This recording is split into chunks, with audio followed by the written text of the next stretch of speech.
page of the New York Times on May 6th, without that much foment. And then it appeared again on the cover of Rolling Stone July 16th, so about 2 months and a week or so.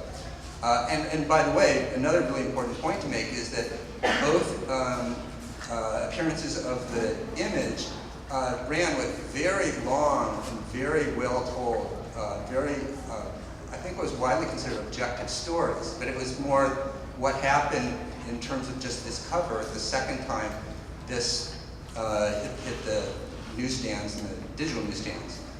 As perhaps the most controversial photo that in the last 6 months, my question for Stephen, just to start things off, is irony dead?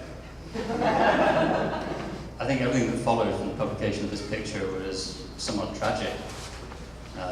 But it did smoke out this sort of cartoon relationship we have with information, that it's got to be spelled out in these clear terms, and information has to be handed to us in these carefully processed ways that pre-digest the story for us. I think your example of the bag like this is a great example of that. Sadly, it happens many, many times a day.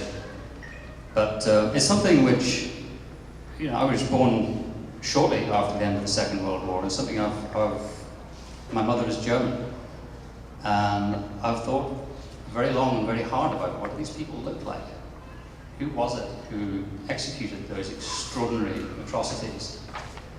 And my conclusion is that they look pretty much like me. And that's the point, that evil in the world doesn't come from a specially bred collection of people with identifiable characteristics. Evil is amongst us, and we don't often know it until it hits. And I think that that's really the power of this picture, is that it makes us recognize that it is just like us.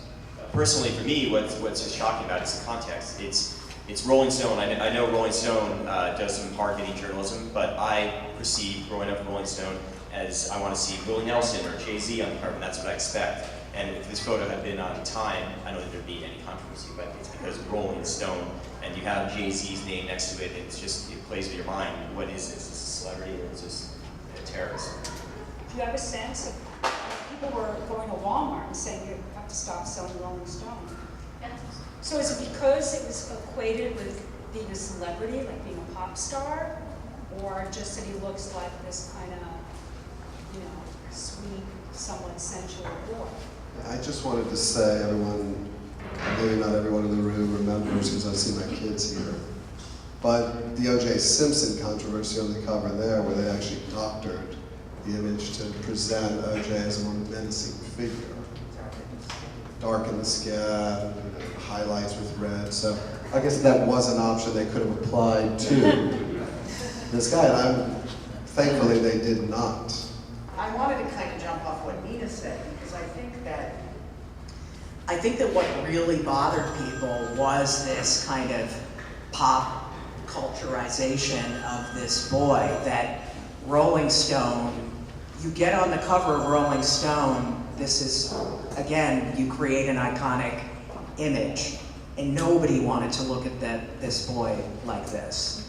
If it was a mugshot, and if it wasn't soft, I think it would be different. I think the aesthetics of the image and its softness and his youth and his cherub face, it really bothered people. And part of it is that I do think people don't want to look in mirrors. And I just want to agree with everybody that I think there is this, he is one of us, and we just can't accept that.